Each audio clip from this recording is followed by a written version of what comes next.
boa noite. Boa noite. O Congresso aprova regras que protegem crianças e adolescentes nas plataformas digitais. Placas falsas se propagam pelas ruas de São Paulo num desafio à fiscalização. O presidente Lula propõe a recondução de Paulo Gonet ao cargo de Procurador-Geral da República. Funcionários de uma agência federal americana são suspensos depois de críticas a Donald Trump. E a cúpula do Centro de Controle de Doenças pede demissão em protestos às novas determinações sobre vacinação no país. O presidente da Argentina é retirado às pressas de uma carreata alvo de ataque. Entra em vigor a regulamentação da DTV+, a nova geração da televisão brasileira.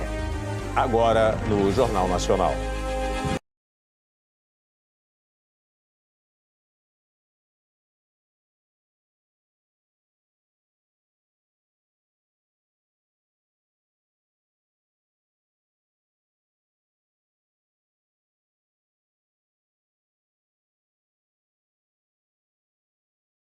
O Senado aprovou o projeto contra a adultização de crianças e adolescentes nas redes sociais.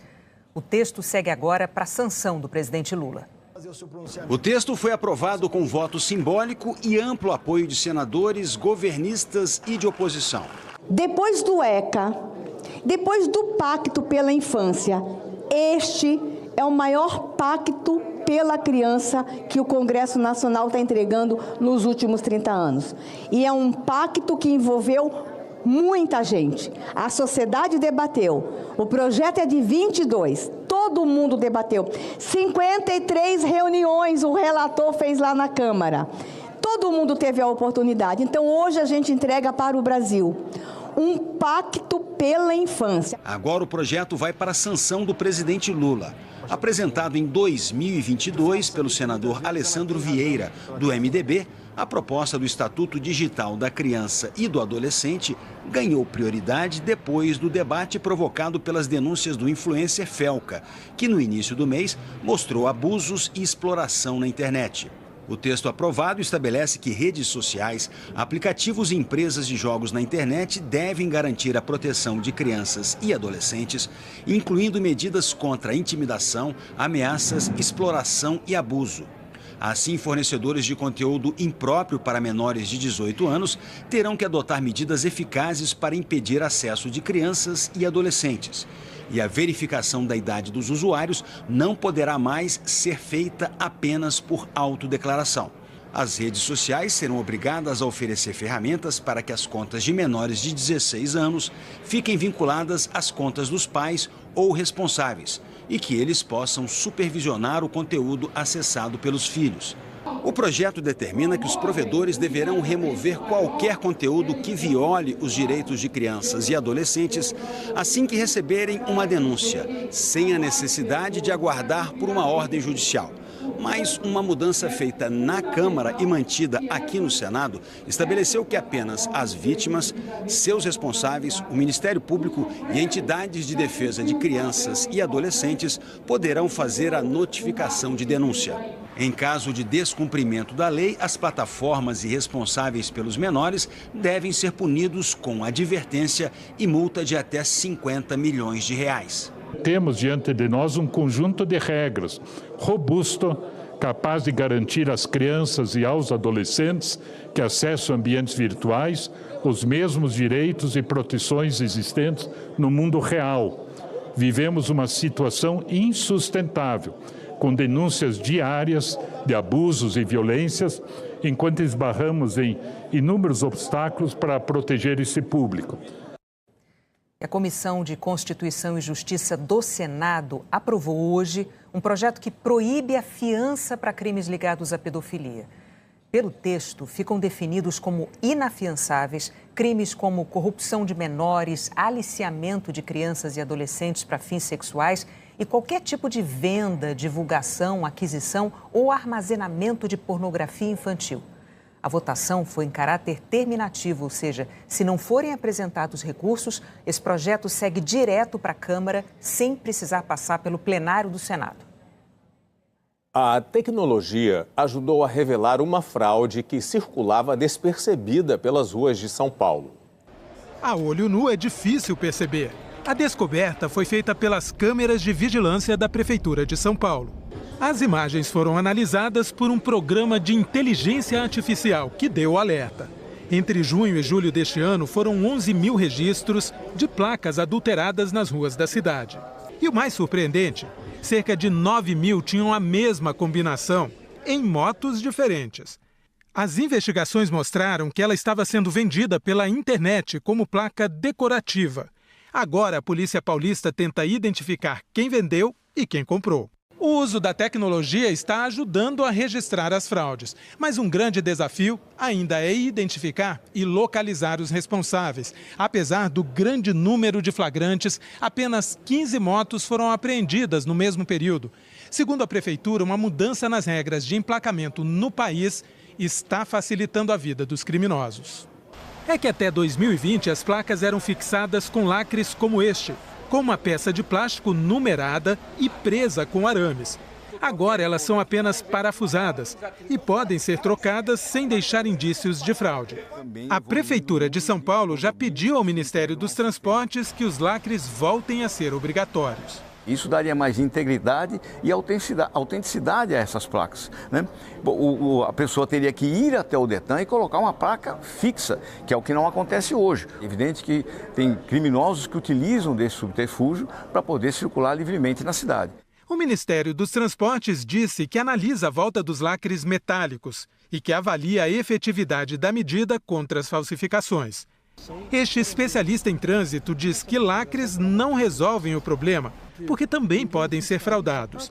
Ele defende que a solução é fiscalizar melhor. É preciso presença de policiamento na rua para verificar, parando no semáforo, olhar a moto, pedir um documento, ver se está tudo certo e começar a apertar o cerco.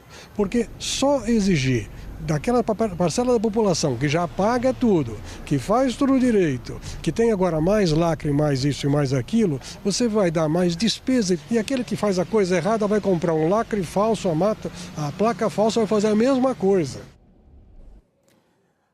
A Prefeitura de São Paulo disse que está ampliando a fiscalização com câmeras instaladas em motos da Guarda Civil e da Polícia Militar.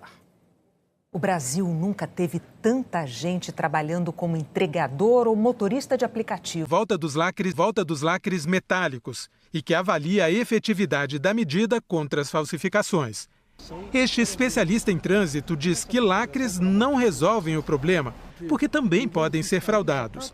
Ele defende que a solução é fiscalizar melhor. É preciso presença de policiamento na rua para verificar, parando no semáforo, olhar a moto, pedir um documento, ver se está tudo certo e começar a apertar o cerco. Porque só exigir daquela parcela da população que já paga tudo, que faz tudo direito, que tem agora mais lacre, mais isso e mais aquilo, você vai dar mais despesa e aquele que faz a coisa errada vai comprar um lacre falso, a placa falsa vai fazer a mesma coisa. A Prefeitura de São Paulo disse que está ampliando a fiscalização com câmeras instaladas em motos da Guarda Civil e da Polícia Militar. O Brasil nunca teve tanta gente trabalhando como entregador ou motorista de aplicativo. É um expediente que vai do primeiro ao último pacote. Em média, quantos desses você entrega por dia? Em média, 100, 105. A rua é o escritório, aonde Diego chegou há 2 meses. Sensação mais de liberdade, né? Não fica muito preso, você não bate ponto. Você é o seu patrão, né? Se você trabalha, você tem dinheiro. Milhares de brasileiros passaram a viver assim nos últimos 10 anos, sem algumas das garantias da carteira assinada. Falou, Renato! Se ficar doente, aí você tem que rezar para os amigos ajudar, para a família, porque não tem salário nenhum, né? Sem entrega, sem salário. Mas podem até ganhar mais. Trabalhava na área financeira, eu ganhava por mês 1/3 do que eu ganho hoje. É mais arriscado? É. Eu tinha que estar pagando um MEI, teria, mas melhor para minha família hoje, uma vida melhor para eles, né? Na conta do IBGE, o Brasil tem 475 mil profissionais que têm as entregas como atividade principal.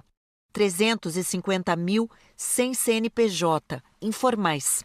Quase 1.400.000 são motoristas de aplicativo, o maior contingente da história. São os atores principais da chamada gig economy, a economia em que o trabalhador recebe por cada serviço prestado.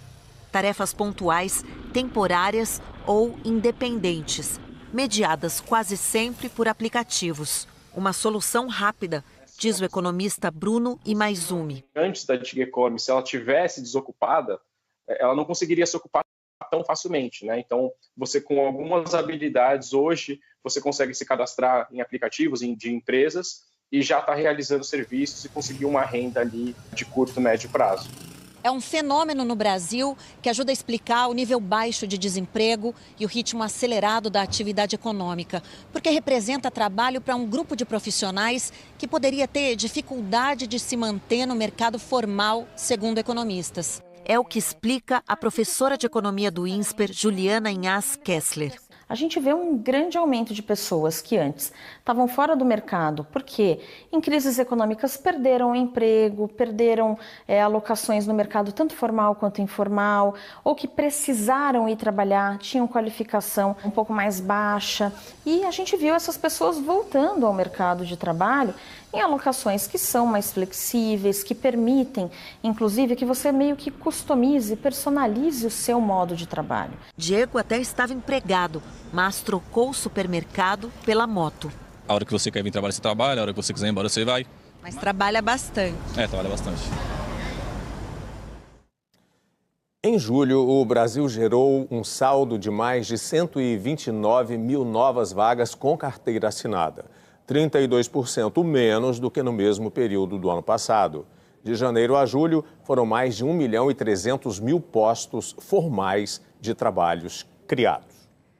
Daqui a pouco, o presidente da Argentina é retirado às pressas de uma carreata alvo de ataque. Funcionários da Agência Federal Americana são suspensos depois de críticas a Donald Trump.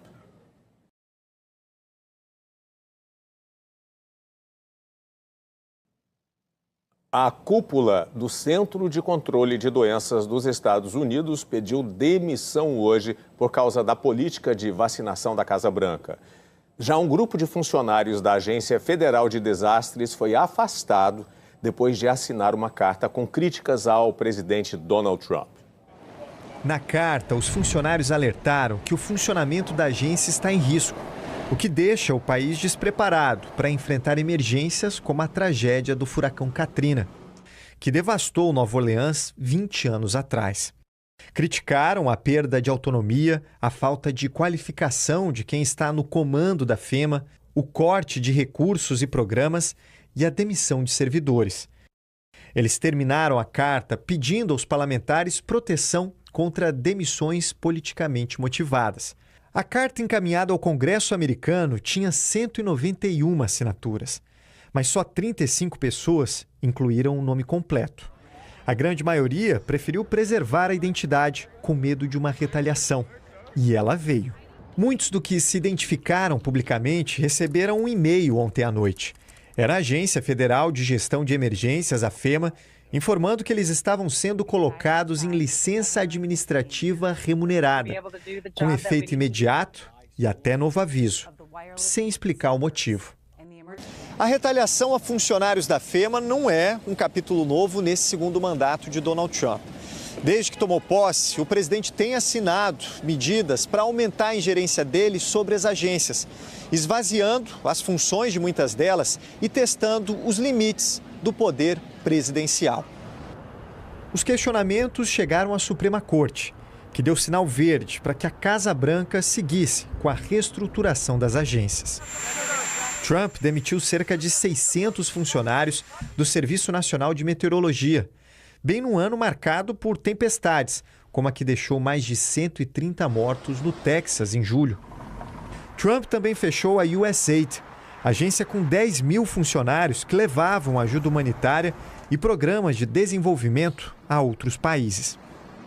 Colocou na rua 1/3 dos servidores do Departamento de Educação, 3.500 da Agência de Vigilância Sanitária, que aprova vacinas e dá diretrizes sobre alimentos e remédios. E demitiu mais de 1.600 no Centro de Controle e Prevenção de Doenças. Hoje, a diretora Susan Monares pediu para sair. Ela bateu de frente com o secretário de Saúde Robert Kennedy Jr., conhecido por sua posição contra as vacinas, que hoje restringiu a aplicação das vacinas de Covid. Depois dela, 3 outros diretores do CDC também pediram demissão. Um deles, responsável pelo setor de imunização e doenças respiratórias, declarou que não podia mais aceitar o uso político da saúde pública. Quem desagradar ao presidente também está em risco. Foi assim com a chefe do Escritório de Estatística do Trabalho, demitida porque os dados fracos de emprego frustraram Trump. Ontem foi a vez de Lisa Cook, do Conselho Diretor do Banco Central. Uma forma de pressionar o Fed a baixar juros. Medida que, mais uma vez, foi parar na justiça. E a partir de hoje, as vendas da Índia para os Estados Unidos vão pagar uma tarifa de 50%, a mesma aplicada ao Brasil. Donald Trump dobrou o valor porque a Índia compra petróleo da Rússia. O governo indiano declarou que vai continuar comprando petróleo de qualquer nação que beneficie o país. O presidente da Argentina foi atacado durante uma carreata em Buenos Aires. Javier Milei fazia campanha para o partido dele ao lado da irmã Karina, quando pessoas na multidão começaram a atirar vários objetos contra a comitiva. Testemunhas afirmaram que uma pedra atingiu uma fotógrafa. A equipe do presidente encerrou o evento e retirou Milei às pressas. Milei está sob pressão por causa das denúncias de corrupção contra a irmã e negou qualquer desvio. O presidente Lula decidiu reconduzir o procurador-geral da República, Paulo Gonet, para um novo mandato de 2 anos. A decisão foi anunciada no fim da manhã pelo Palácio do Planalto. Paulo Gonet ocupa o cargo mais alto do Ministério Público Federal desde dezembro de 2023, indicado pelo próprio presidente Lula. É graduado em Direito pela Universidade de Brasília, fez mestrado em Direitos Humanos Internacionais pela Universidade de Essex, do Reino Unido, e doutorado em Direito, Estado e Constituição, também pela UNB. Entrou no Ministério Público em 1987 como Procurador da República. Ocupou vários cargos na carreira e, antes de ser indicado para o comando da PGR, era vice-procurador-geral eleitoral. Nessa função, assinou parecer que levou o Tribunal Superior Eleitoral a determinar a inelegibilidade do ex-presidente Jair Bolsonaro em 2023. Já como Procurador-Geral da República, Paulo Gonet foi o responsável por apresentar a denúncia da PGR contra os acusados de tentativa de golpe de Estado em 2022, entre eles Bolsonaro. A denúncia foi aceita pelo Supremo Tribunal Federal, que começa a julgar o ex-presidente e outros 7 réus na semana que vem. Em nota, Paulo Gonet agradeceu a indicação do presidente Lula. Disse estar animado e confortado por essa demonstração de renovada confiança e renova o propósito de empenho e dedicação à causa da justiça, ao Ministério Público e ao país. A Associação Nacional dos Procuradores da República afirmou que, como já houve a escolha pelo presidente, não promoverá a consulta para a formação da lista tríplice. O estatuto da ANPR prevê uma lista com 3 nomes mais votados entre os procuradores. A entidade desejou êxito a Paulo Gonet na sabatina no Senado e no exercício do próximo mandato. Durante sessão do Supremo, Gonet foi saudado pelos ministros Gilmar Mendes, Flávio Dino, Nunes Marques e Alexandre de Moraes. O presidente da Corte, Luiz Roberto Barroso, também cumprimentou o procurador-geral. Queria saudar Vossa Excelência com grande alegria e é um prazer e uma honra para todos nós aqui do plenário do Supremo Tribunal Federal termos uma pessoa como Vossa Excelência no exercício desse cargo que exerce com firme leveza como a vida deve ser levada na posição que Vossa Excelência ocupa. De modo que, agora falando em nome de todos nós, prazer e uma honra e uma sorte para a República ter uma pessoa como Vossa Excelência nesse cargo. Para ser reconduzido ao cargo, Paulo Gonet terá que ser aprovado novamente pelo Senado. A sabatina ainda não tem data marcada. Agora, hora da previsão do tempo. Eliana, boa noite para você. Boa noite, Elter, Renata, e boa noite para você. Amanhã ainda amanhece frio em Porto Alegre e Curitiba, com mínimas de 12 graus. Em Belo Horizonte, 14. Em São Paulo e Florianópolis, 15 graus. À tarde, nada de calor em Floripa e Curitiba, com máximas de 19 e 20. Em Porto Alegre e São Paulo, 23 e 24. Enquanto em BH, 28 graus. É a mesma temperatura do Rio de Janeiro. Nessas cidades, fica até 3 graus mais quente do que a média. Esquenta bem mais em Cuiabá e Porto Velho, com 35 graus, em Palmas e Teresina, com 36.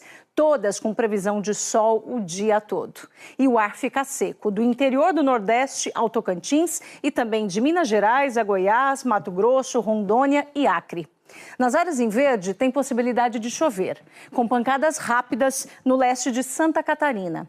Já no oeste de São Paulo e em Mato Grosso do Sul, a chuva vai ser um pouco mais forte, assim como no litoral da Bahia, de Sergipe, de Alagoas e também no norte do Amazonas. Manaus, Aracaju, Maceió e Salvador estão no caminho de alguma pancada de chuva mais forte amanhã. Mas é na sexta-feira que tem risco de temporal, no sul de Minas Gerais, na Grande São Paulo e no litoral paulista e também no Rio de Janeiro. Renata e Helder. Ficou alerta aí. Obrigado, Eliana. Boa noite para você. Daqui a pouco entra em vigor a DTV+, que vai revolucionar a forma de assistir TV aberta no Brasil.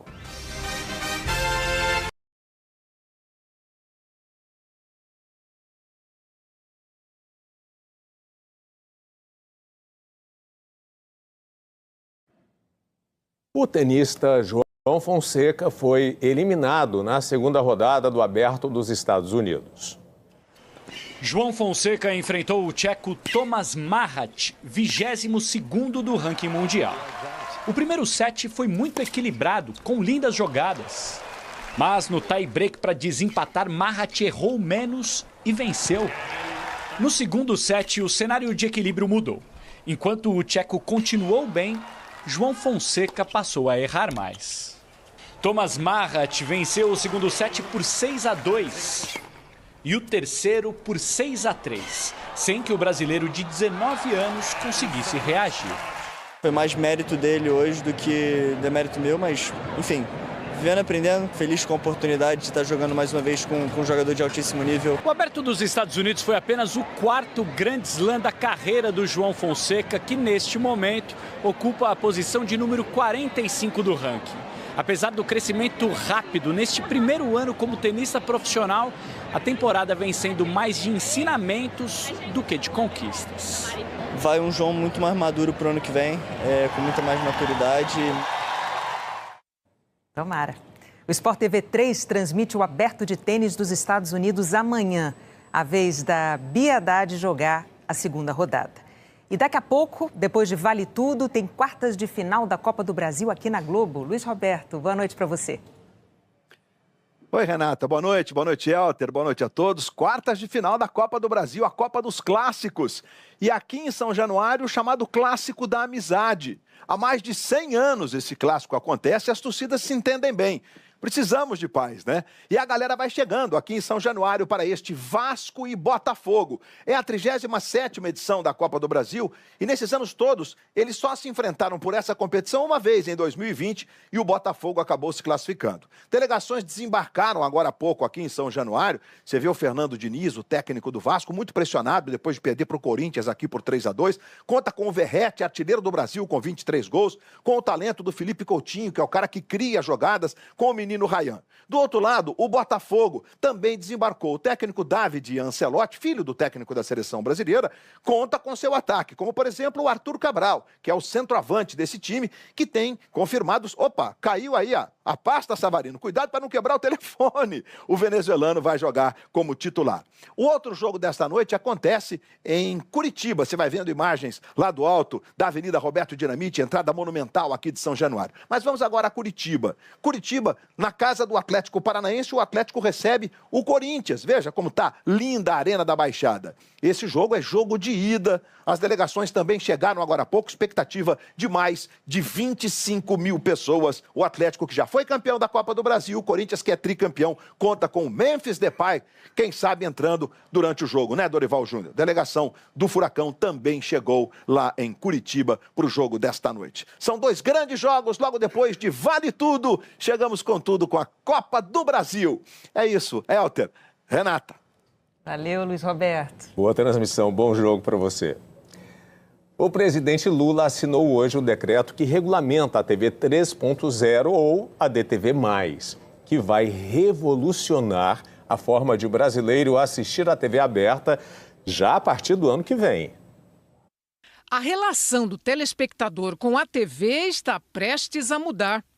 A TV 3.0, que está sendo lançada com o nome de DTV+, é o casamento do sinal da antena de transmissão com a banda da internet, totalmente interativa e de graça, com publicidade e programação personalizadas, focadas no interesse e na localização de cada um. Foram anos de debates, pesquisas, até chegar ao padrão tecnológico que deverá ser adotado pelas emissoras de TV a partir de agora. E são muitas possibilidades: acompanhar a partida de futebol e pesquisar sobre o jogador, aprender a receita enquanto encomenda os ingredientes, acompanhar a novela e, ao mesmo tempo, conhecer mais a atriz com apenas um clique. Saber como está o tempo e o transporte público do seu bairro.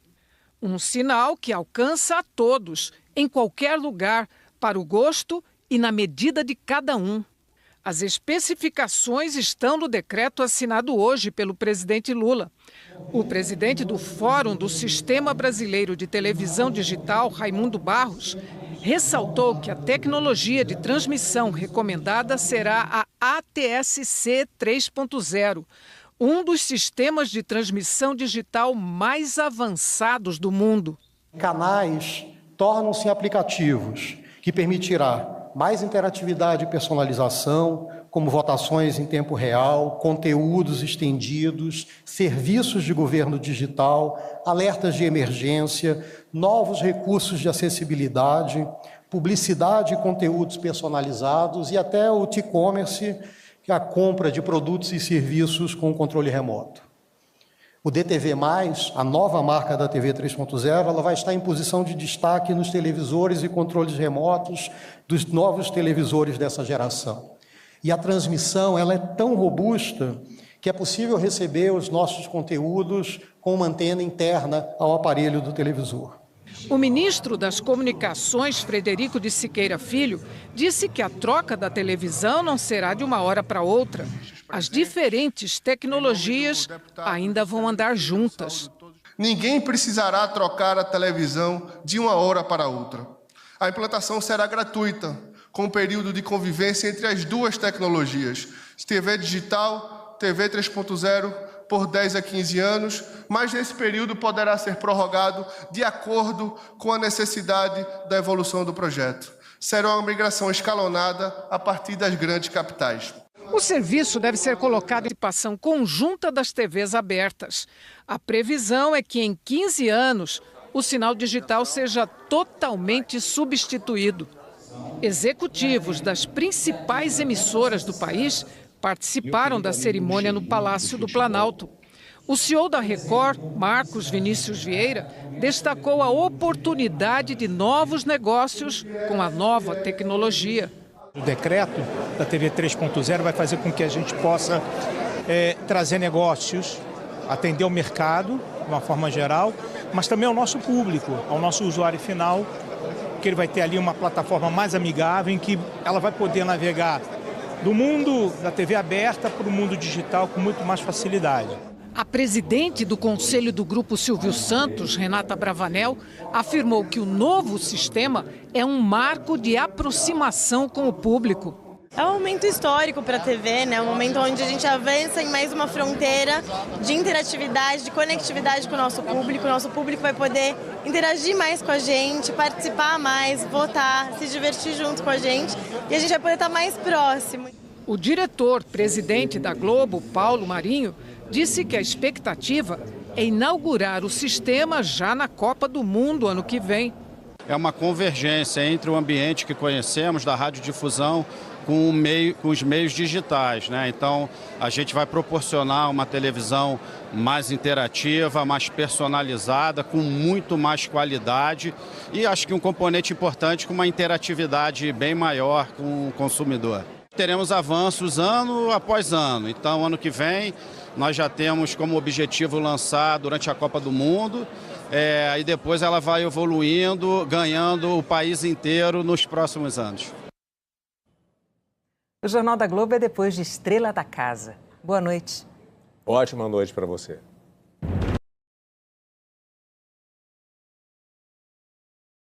Fala, galerinha, tudo bem com vocês, galera?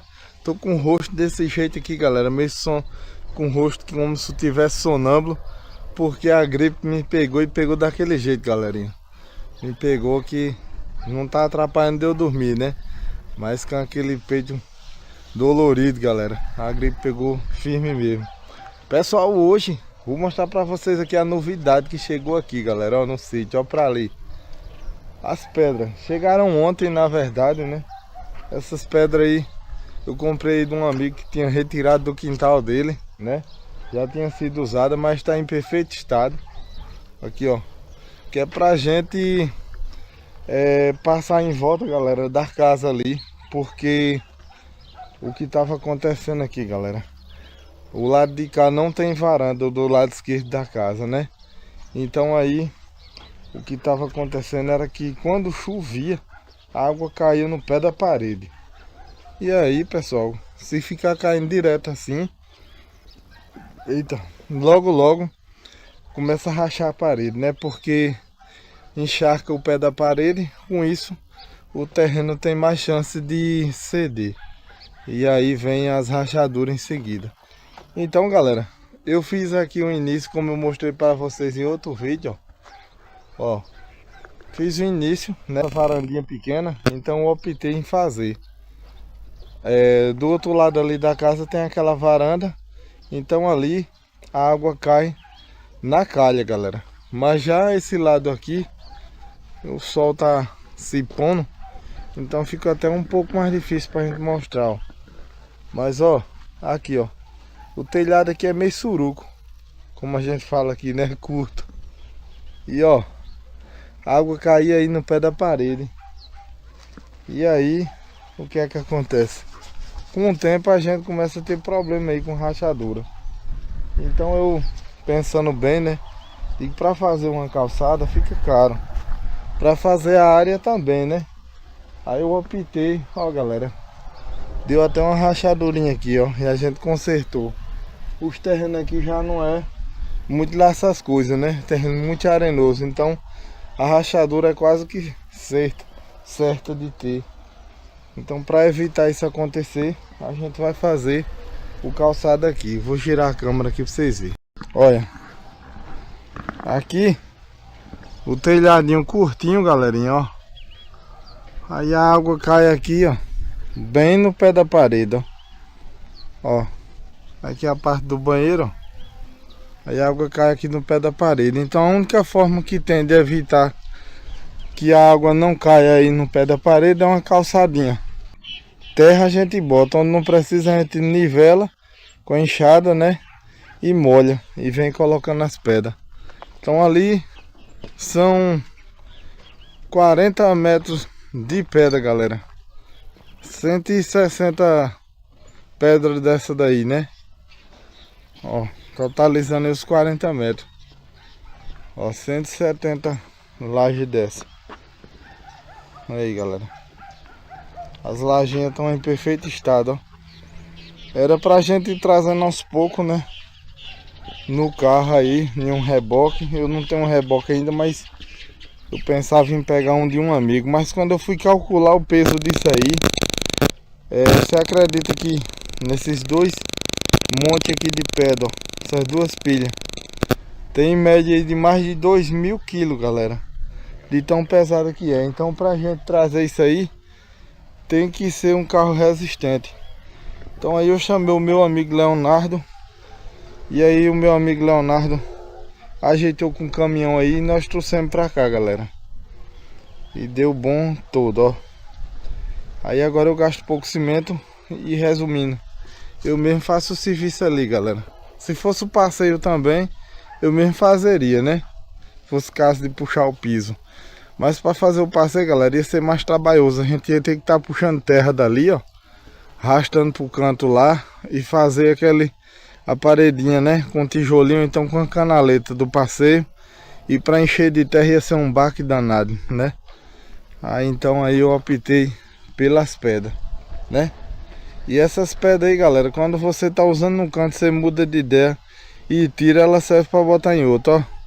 Essas pedras aí mesmo, tava no quintal lá do Gabriel. Gabriel retirou e me vendeu inteirinha. Coisa que se for um cimento, você for fazer isso, retirou, quebra, vira entulho.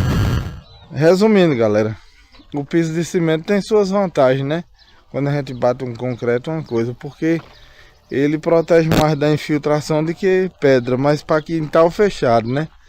No caso meu, que é para fazer varanda, para a água bater e escorrer, aí ele dá super certo. Desculpa, tá aqui meu companheiro, meu escudeiro. E vamos que vamos, galera. O negócio aqui tá pegado e eu vou preparar as coisas ali. Ó, vocês estão ouvindo, não estão? Ó, estão ouvindo aí, galera? Quem tá me chamando ali? Ó, ó, parou. Mas chama já, ele chama de novo, que eles me viram aqui.